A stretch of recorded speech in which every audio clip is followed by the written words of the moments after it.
नमस्कार मित्रांनो. आता तुम्हा सगळ्यांना माहिती आहे की सध्या आपण न्यूजमध्ये पण बघत असेल हे बांगलादेशमध्ये जे दंगली चालू आहेत आणि हिंदूंच्यावर विशेषतः हिंदूंच्यावर जे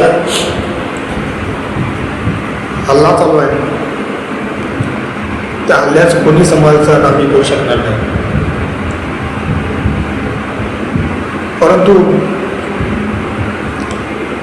जे त्या देशामध्ये चालू आहे तेच काही दिवसानंतर आपल्या भारतामध्ये सुद्धा होऊ शकतं.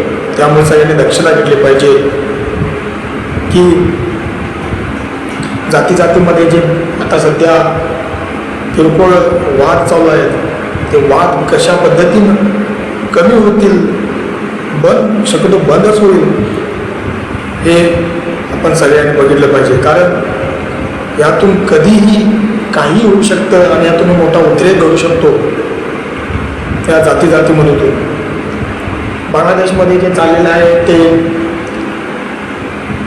अतिशय घृणास्पद वागणूक, हिंदूंची मंदिरं जाळणे, हिंदूंवर अत्याचार करणे, पूर्ण घृणास्पद असं कृत्य चालू आहे आणि त्याचा आम्ही निषेधही करतो.